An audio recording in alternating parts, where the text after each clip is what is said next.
We're here in Cambridge in the UK to meet with George Efstathiou. He's a co-winner of the Shaw Prize in Astronomy. He's receiving the award for his pioneering research on the fluctuations of the cosmic microwave background, the oldest light in the universe.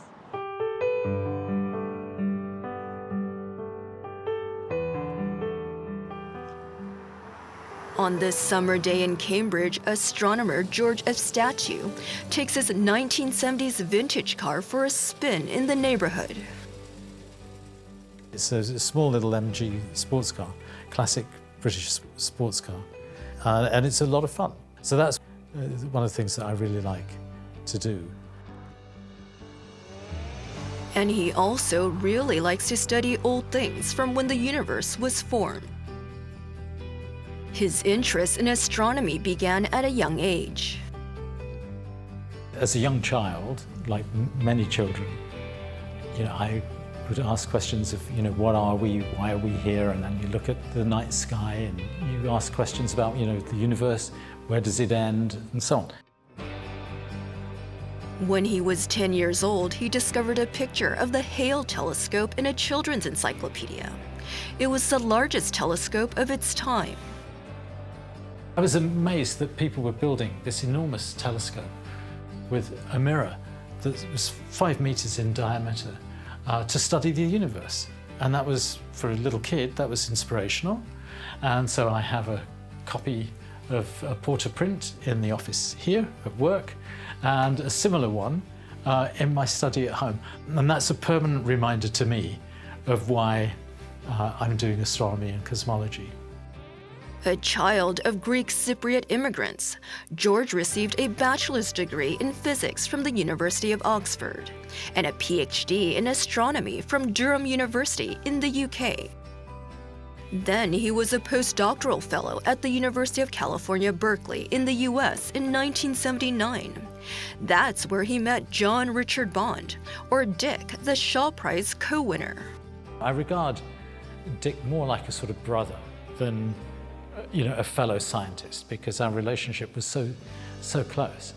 They set out to unravel the mysteries of the cosmic microwave background, the oldest light in the universe. This shows Arno Penzias and Robert Wilson in front of their receiver, and they detected, in 1965, they detected excess noise in their receiver, indicating radiation that was coming from, that was the same in all directions of the sky, suggesting that it was cosmological in origin. And what they had discovered was the cosmic microwave background radiation. The cosmic microwave background radiation, or CMB, is light left over from the Big Bang that gave birth to the universe. The light comes from when the universe was 380,000 years old. Immediately After the discovery of the cosmic microwave background, various theorists, including Jim Peebles and Zeldovich, realized that there had to be little temperature differences in the cosmic microwave background. When you look at the universe today, you see galaxies, you see groups of galaxies, and so on. Fluctuations in the CMB evolved to galaxies, stars, and planets. Many astronomers try to solve these physics equations about the evolution of the CMB. So we were the first to actually solve these equations, with inflationary initial conditions, doing the general relativity for the way that gravity affects the photons. And amazingly, the universe with inflationary initial conditions, cold dark matter, and dark energy turns out to describe our universe very accurately, not just in temperature, but in polarization as well. The inflation theory believes that the universe underwent a period of rapid expansion, from submicroscopic to astronomical size in the first few moments after the birth of the universe. But colleagues were skeptical about George and Dick's calculations on the cosmic microwave background. a lot of people didn't take inflation very seriously. They didn't take dark matter, cold dark matter, very seriously. And the fluctuations in the cosmic microwave background hadn't been detected. And so, you know, the sort of things that we were doing were looking at, long shots theoretically and predicting effects that were very small and hadn't been observed. Data didn't exist yet to support their theoretical predictions. The evidence would be discovered years later. George and Dick's careers took them in different directions. Dick remained in North America, and George went back to the United Kingdom, but they stayed in touch. George returned to the University of Cambridge in 1997, and later founded the Kavli Institute for Cosmology. George and Dick reunited to work on the European Space Agency's Planck space mission from the late 90s to the launch in 2009. 9, 8, 7, 6, 5, 4, 3, 2, 1, top. Allumage Vulcain. And it was just a spectacular thing to see. When a big rocket goes off, you feel it inside you, you know, as vibrations and so on. The mission was to observe the cosmic microwave background. This is the sky as we detected it with observations from Planck. So this is the universe. So this is the universe. So it's an image of the sphere around us. So it's a snapshot of the universe as it was when the universe was 380,000 years old. So very, very early on in the universe's history. And what are the blues and the reds? Yes, okay. So the red dots are where the temperature of the microwave background is slightly hotter than the average, and the blue is where it's slightly colder. And the fluctuations themselves are very small. The variations are of about 1/1000%. But what is the significance of this? So did these temperature differences evolve into planets and galaxies? Absolutely, absolutely. This is these are the small fluctuations that grew to make everything that we see in the universe today. Planets, stars, galaxies, everything. The data was remarkably similar to George and Dick's calculations in red.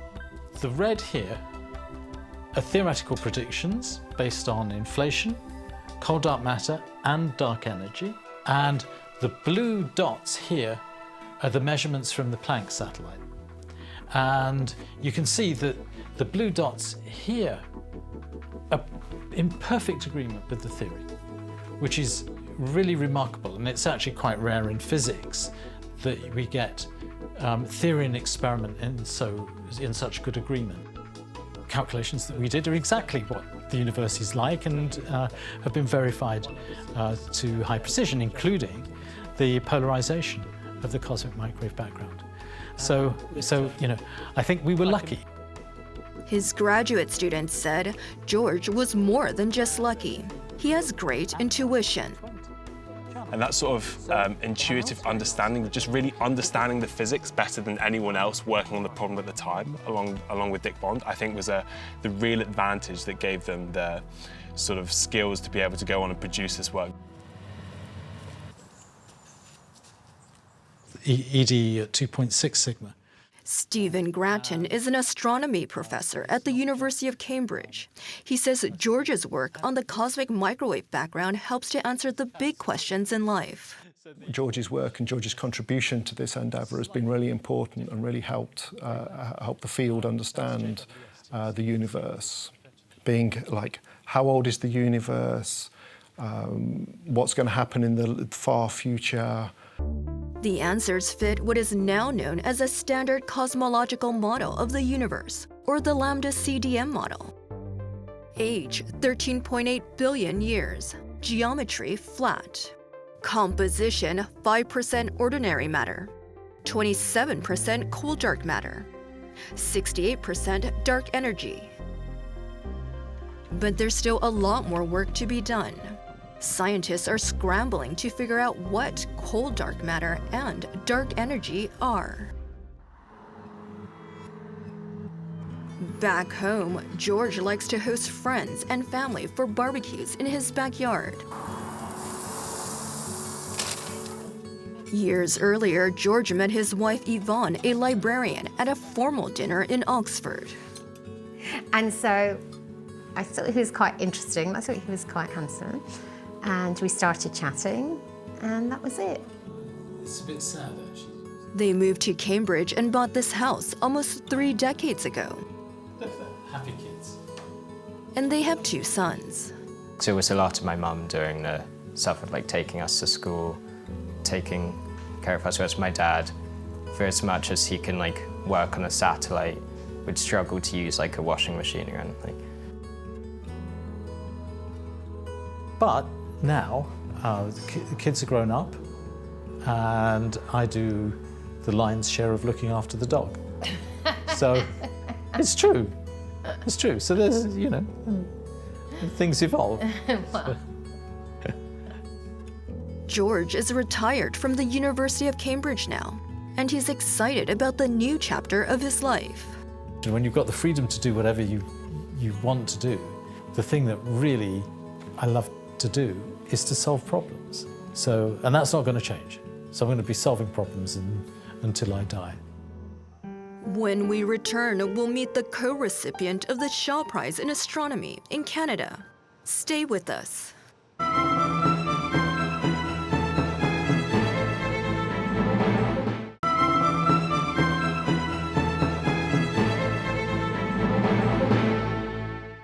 The co-winner of the Shaw Prize in Astronomy is a Canadian researcher. His theoretical calculations of the cosmic microwave background from the 1980s were verified by data decades later. We're here in Toronto to meet with John Richard Bond.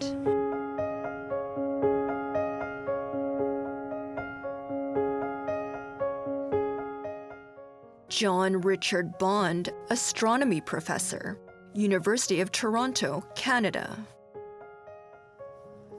Dick is passionate about cosmology, the study of the universe. The most astounding thing is that we can actually understand the universe at large, given what we are as these tiny little things on this surface of this planet, right? It's actually hard to believe. A graduate of the University of Toronto, Dick has worked at the Canadian Institute for Theoretical Astrophysics for 40 years. This optical telescope is a pride of the department. What it's used for is to help undergraduates to understand that astronomy is just not what you do in the classroom, but it is what you can see on the sky. And so this plays a role in the mentoring of undergraduate students. So what can you see with this telescope? Well, you can see planets, of course, and you can see, you know, stars out to some distance. While Dick's colleagues spend more time observing the universe, he is what's called a theorist. A theoretical physicist works with equations and the mathematization of reality in order to try and understand what's going on from the information that the universe provides for us. Friendship underpins a lot of his work. George Efstathiou, the Shaw Prize co-winner, is one of Dick's closest collaborators. Friendship, in my view, is scientifically, it's the most important thing. During their postdoctoral fellow days at the University of California, Berkeley, they started working on a great mystery of the time, the cosmic microwave background. The CMB is light left over from the Big Bang that gave birth to the universe. The light was released when the universe was 380,000 years old. And now we're at around 13.8 billion years. So the light propagated from this early period all the way to us, which means that the information that it carries is the information from 380,000 years. For the microwave background, it is everywhere on all directions, and it is the intensity of them is similar. So that just tells us that, okay, it is something from earlier universe. Every time we switch channels on an old television, we get static. Some of that comes from the CMB radiation.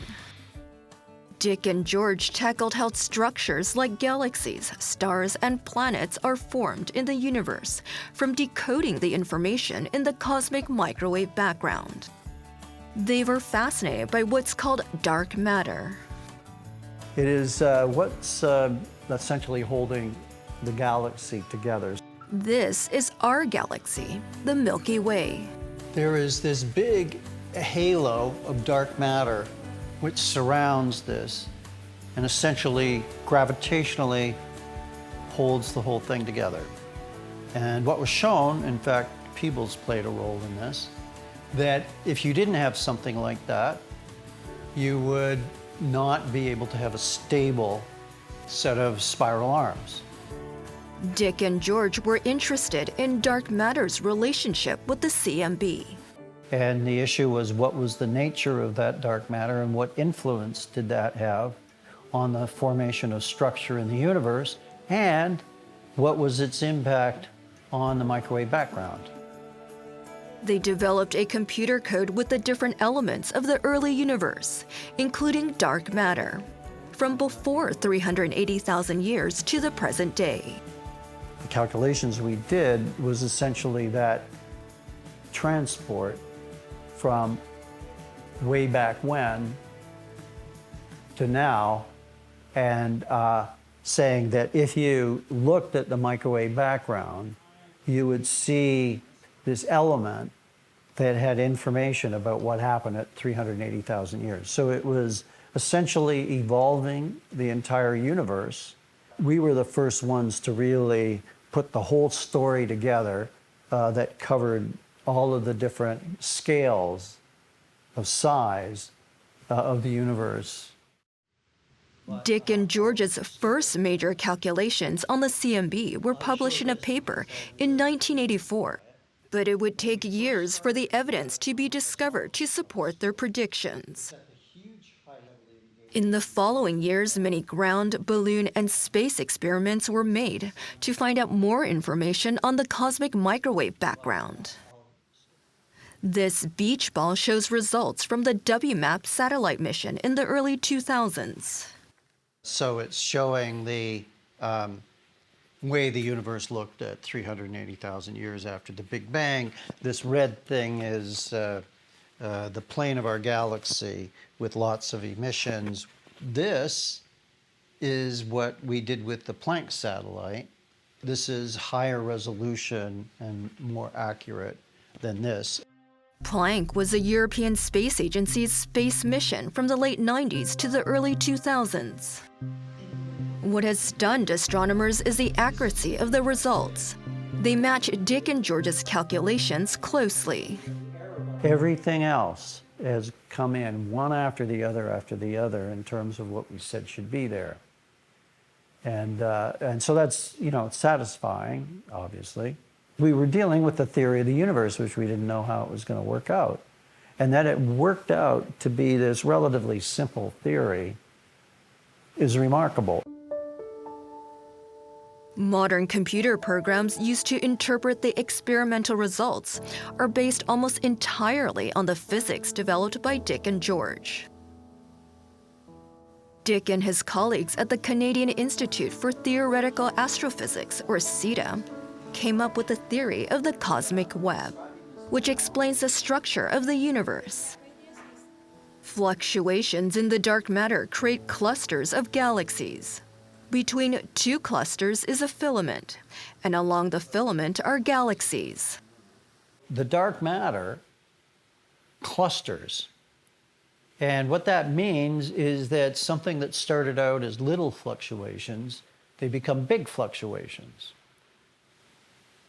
And then they grow and become what we call nonlinear. And what that means is if the ups and the downs were equal, as they were at the early stages, then they become unequal as time goes on, and the regions which are slightly overdense in mass that collapse, and the regions that are underdense have a flow of information from the underdense region into the overdense regions, and so it becomes asymmetrical. And in 3 dimensions, it leads to the cosmic web. Bart Roberta is a professor of astronomy at CETA. He says Dick helped answer the big questions in life with math formulas. And I think we all care to know where we come from, what is our origin, and what is our ultimate fate. And Dick gave a mathematical description that can help us understand what that fate is. Dick's received many awards in his career, but there's one that holds a special place in his heart. This is the Order of Canada, so it was awarded for not just being a good scientist, but also because I had impact in the development of astrophysics and cosmology across Canada. It's actually officer in the Order of Canada. Born and raised in Toronto, Dick grew up in a middle-class family. His father was a salesman, and his mother was an office manager. His sister says Dick was a smart one in the family. He was always curious about things, and very early age he started to read, and he read extensively. Beginning in the 1970s, Dick liked to write down his scientific thoughts in journals. I have this way of working where I am writing to myself all the time. That's how I actually do my creative work. But this one has a great title on it, Imagine, because it's all about imagination. Dick and his partner Karen met professionally in 1987. He made such a good impression that she made the first move. 6 months later, I called him up, was looking, and did you remember who I was? Yeah. Yeah. And your hair is completely... and he invited me out for memorable. dinner. And we went for our first dinner on April Fool's Day. There was a party that night that we went to, and we danced and pranced at the party. Fast forward to today, they've raised a daughter and have an 8-year-old granddaughter. And Dick still likes to have a good time. I tried to travel with him a lot, and it was fun because just to see all the people he knows around the world, he knows everybody, and he gets together and he loves to sit and talk, eat and have wine with them. With the long career in cosmology, what advice does Dick have for the next generation of scientists? Things that grew out of what George and I did was the coupling together of experiment and theory. And it started off with small teams, and it became progressively larger teams. So one of the most important things, in my view, is that people need to have the ability to, yes, be part of teams, but also not lose sight of the big questions.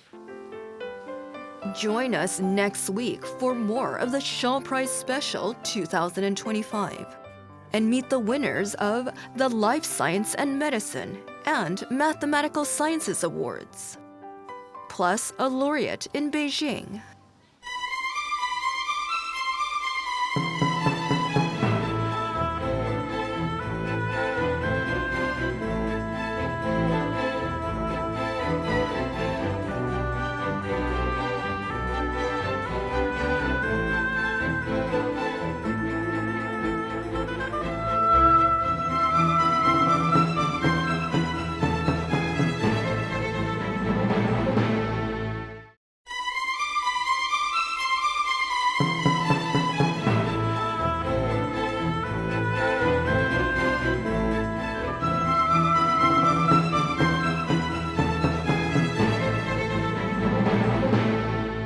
near Munich, Germany to meet with Wolfgang Baumeister. He's receiving the Shaw Prize in Life Science and Medicine for his pioneering development of cryo-ET, a 3D imaging technique. It spawned a brand new field called structural biology in situ.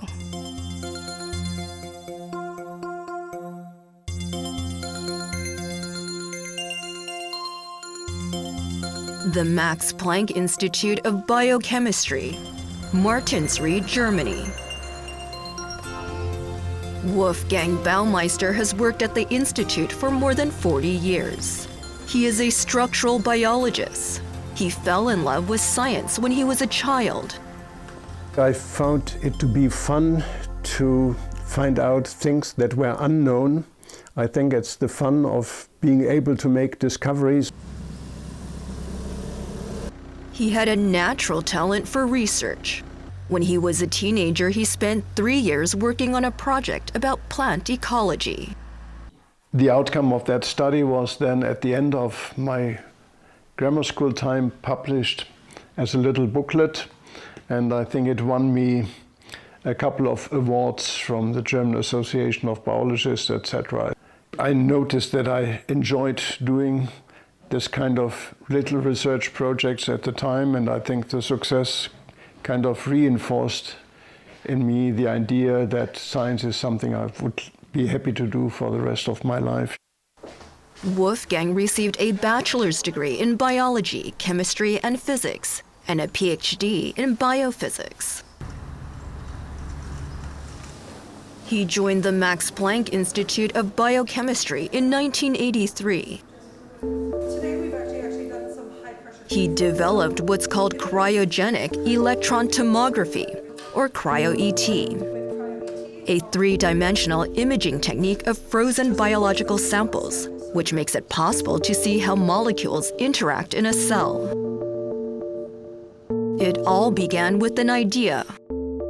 I thought it would be fantastic and we could learn an awful lot about the functioning of cells if we could visualize basically the entire molecular population inside a cell and how, the molecules involved interact with each other. Back in the 1980s, the standard practice was to study molecules in isolation. The 26S proteasome complex is a molecular machine that removes damaged proteins or proteins that are no longer needed in the cell.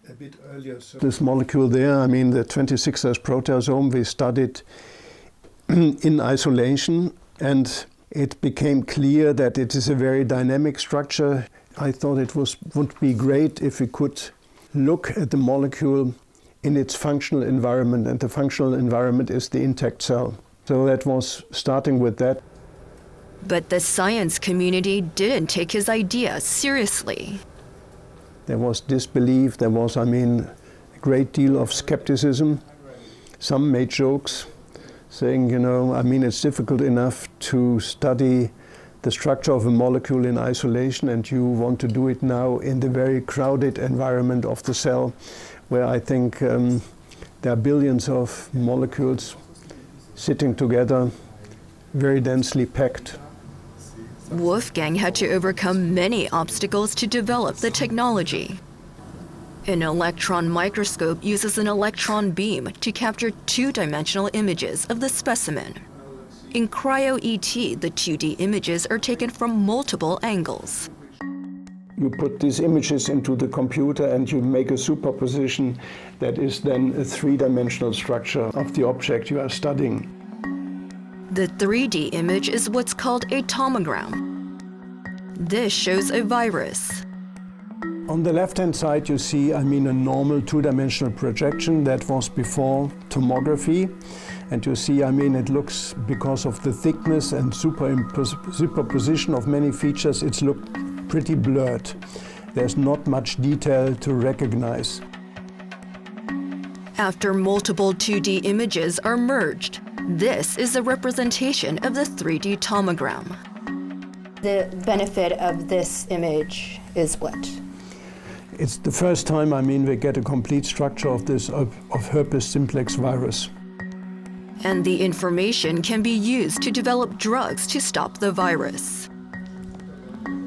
One limitation of cryo-ET was the method could only be applied to very small specimens, such as viruses or bacteria. Wolfgang and his team perfected the use of focused ion beam milling, or FIB milling, to thin cells. Before there was, thinning by FIB milling, I think only, these outer parts of the cell, the cellular periphery, was thin enough, as you see here, to be electron transparent.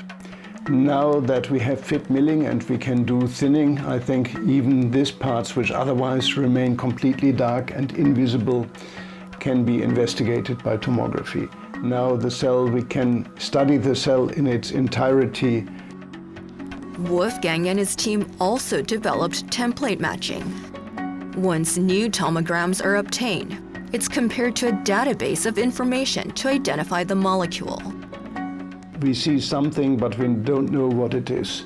So the identification and annotation of all the densities can be done by template matching. We compare it with, one of the 150,000 proteins in the protein database. Processing tomograms quickly is essential since his lab captures 300 images a day. His research had a big breakthrough in 2002. We had learned to grow cells directly on an EM grid, and I think it showed, very beautifully the cytoskeleton, but also other features like ribosomes, proteasomes, etc. So that was, the moment when I think many people became seriously interested in cryo-electron tomography. And job offers started to pour in. The then president of Caltech, David Baltimore, he wrote then, I want this to happen, this development to happen at Caltech. Caltech had a long tradition of working at the interface of physics and biology. Why did you say no to them? Because, I was not unhappy here. One of the privileges of the Max Planck Society is that you have long-term support for risky projects. Wolfgang's research has launched a new field called structural biology in situ. His methods are applied to Huntington's disease, a neurodegenerative disorder. We zoom in on such a neurotoxic aggregate in the neuron here. So I think these filaments in blue, they are the Huntington material, which the filaments grow in the cell and they destroy the environment completely. You see in red surrounding, the aggregate material.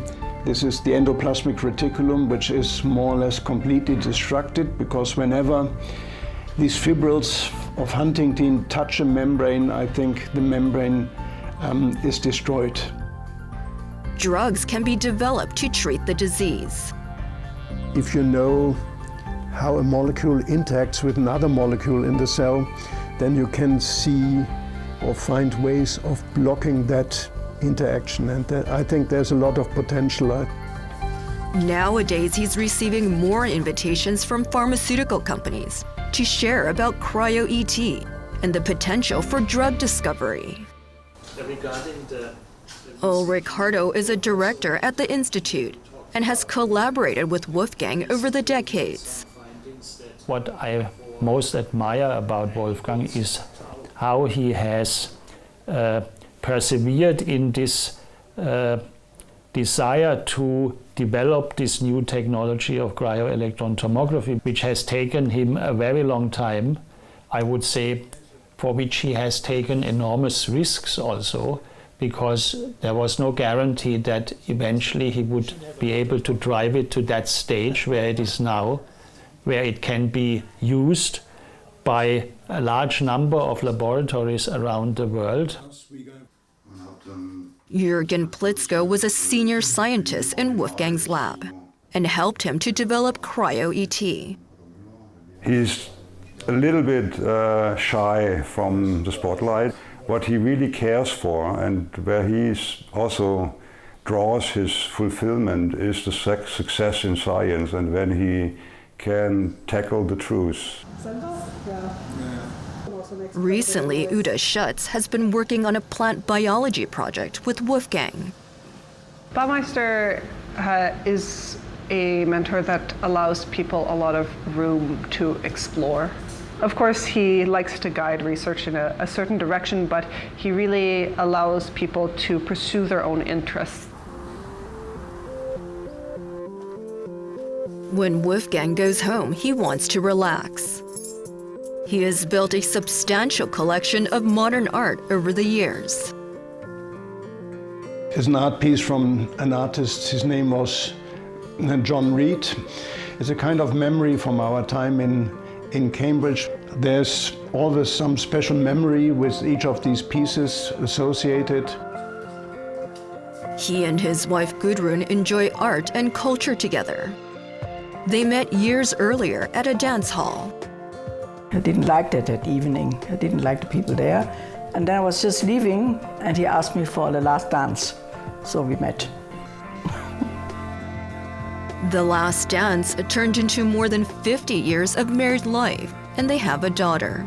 She is also interested in science, like her father.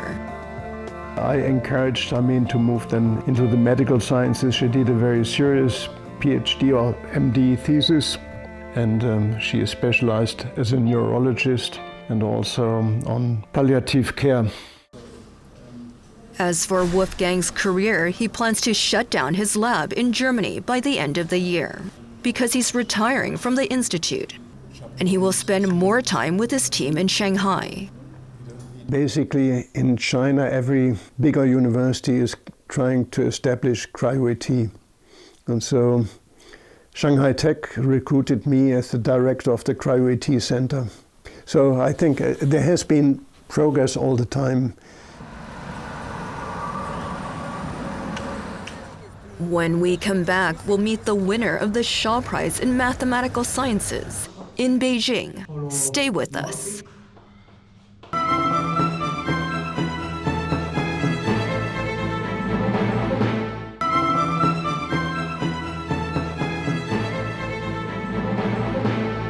We're here in Beijing to meet with the recipient of the Shaw Prize in Mathematical Sciences. Kenji Fukaya created a new math theory, what's now called the Fukaya category. It's a key to bridge different areas of geometry, such as symplectic geometry and complex geometry.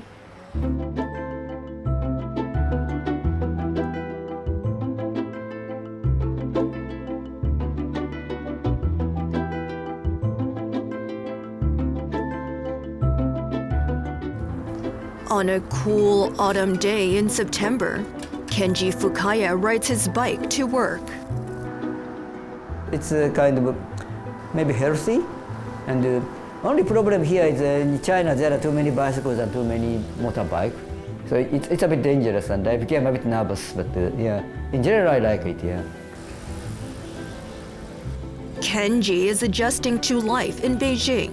The Japanese mathematician relocated to the mainland in 2024 to join the Yale Mathematical Sciences Center at Tsinghua University. He was hired by Yale Xingtong, the 2023 Shaw Prize laureate. Academically, I think this place is also very good. What they expect is just to do research and to teach students. That's something I want. Born and raised in Japan, Kenji worked in Japanese academia early in his career. Later, he left Japan to focus on his math research, rather than take on management duties at Japanese universities. In Japan, after getting older and older, then they should take some role in administrations. So I feel that if I keep there and increasing responsibility, then it would be hard for me to do research in the same level. So I just feel better to go somewhere else. Kenji spent more than a decade at Stony Brook University in New York in the US. He says Chinese and American mathematics is similar. Both two countries, something very visible and kind of easy to explain is more important in those two countries than in Japan. My impression is that Japanese mathematicians like to go deeper and deeper in his own interest, and do not care so much how other mathematicians think. Kenji has a very deep passion for mathematical sciences. In mathematics, something is kind of we are free to think many things. Restriction is much less than other science. But finally you have to prove it. And beautiful imagination may be obstructed by the fact that the statement is wrong. So you have some reality and some freedom. That combination I like so much. Kenji is most well known for developing a new math theory, now called the Fukaya category. It's a theory of shapes in symplectic manifolds, or space. Let me explain some simplest case. We start with a shape that looks like a glazed sugar donut. It's a two-dimensional torus. Torus. And this is an example of a symplectic manifold. A symplectic manifold is a type of space. And then we consider Lagrangians. So typical, it is like this. Circle. So this is Lagrangians. And we have another Lagrangians, which looks like this. This is also Lagrangians. And you take a third one, which is something like this. These three circles are called Lagrangians. Then you consider these points, and they are intersection points. Finally, you look up this triangle, interaction of this three objects, three space shapes. This is called a holomorphic triangle. Holomorphic triangle. So formula is that this intersections give something like a M2, and M2 is something like a multiplications. So in a typical way, multiplication is just 2, 3 start 2 cross 3 is 6. And this kind of multiplication is somehow appeared in this whole structure using these triangles. And that's called M2, and there are a branch of operation multiplications. And the totality of the intersection point and multiplications. And the Lagrangians. They form in some big algebraic system, and that is a Fukaya category. This is something like a tool to understand simplex geometry. Kenji was working on a math problem in gauge theory and developed the Fukaya category in 1993. Then the following year, he gave a talk about it. And Maxim Kontsevich was among the audience. And then the next year, he found that this category I proposed is related to something called Milan symmetry. So that's why this category became famous. So Kenji and his collaborators, Oto, and Ono, spent the next 20 years making the Fukaya category rigorous and published an 800-page explanation of the theory. So we wrote that general theory in these two books, but usually mathematics general theory itself is a bit too much abstract. So you need some concrete situations you can apply this general theory. So we wrote these books to give such concrete examples.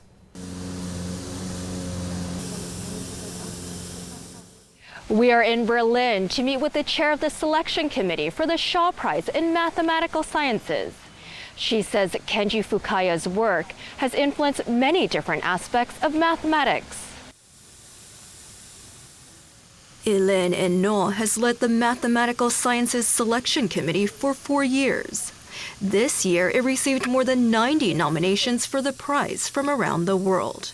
And Kenji Fukaya was the most deserving of the Shaw Prize.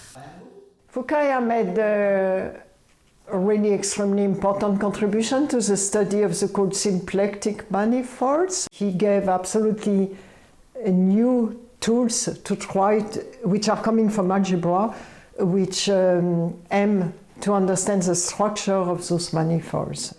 And at the time he launched the concept, it was based on shaky foundations. We didn't have yet the mathematical foundations to really understand the structure.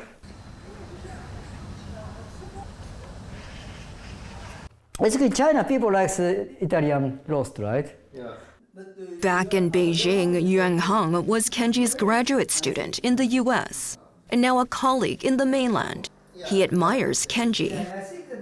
He has a lot of original ideas and a truly independent spirit.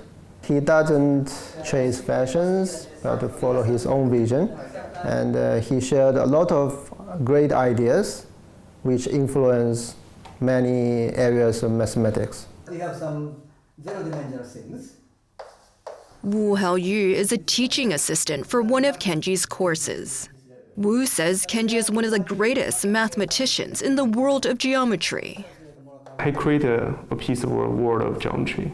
Yeah, so the creation. Not many people can do that with placing something like God to discover something, to really create something. Kenji hopes a new mathematical language can be useful in the future.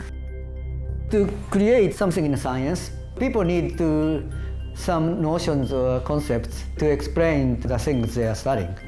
So I hope that some kind of concept I am studying will become kind of useful to kind of understand this, to give a correct language to understand the real world.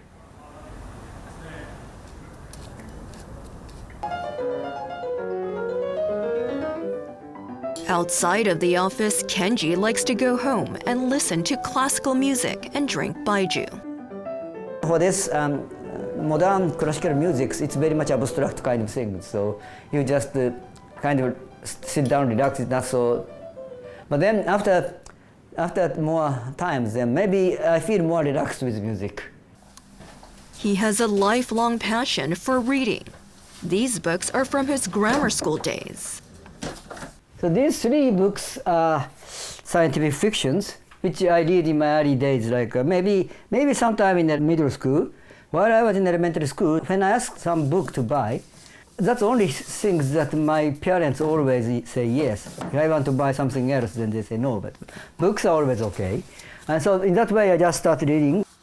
もしもし、ちょっとお話しましょう。 His two daughters and wife live in Japan. I know he's one of the well-recognized mathematician, but for me, he's more like interesting, fun father. So I have some memory that I practiced bicycle together when I was very small kid. When I go to bed, he made up his own story, and I told new fairy tale to me. Kenji is grateful to his wife for supporting his career and taking care of the children. She's kind enough so that she agreed to come to the United States with me. That's a kind of big decision for her life, right? Somehow. So, and she brings her children. And in the States, I don't have a driver's license. Without car, it's very difficult. So my wife drives, so she did most of that kind of jobs. The Shaw Prize laureate thinks young mathematicians shouldn't chase popular problems. Rather, young people should follow their dreams. One important thing in mathematics is that something which was not important became important 100 years later. So there should be somebody who found something which is new directions and which people never imagined. So for that purpose, of course, you need to be yourself. That's the Shaw Prize Special 2025 for this week. Next week, we return to our regularly scheduled Pearl magazine.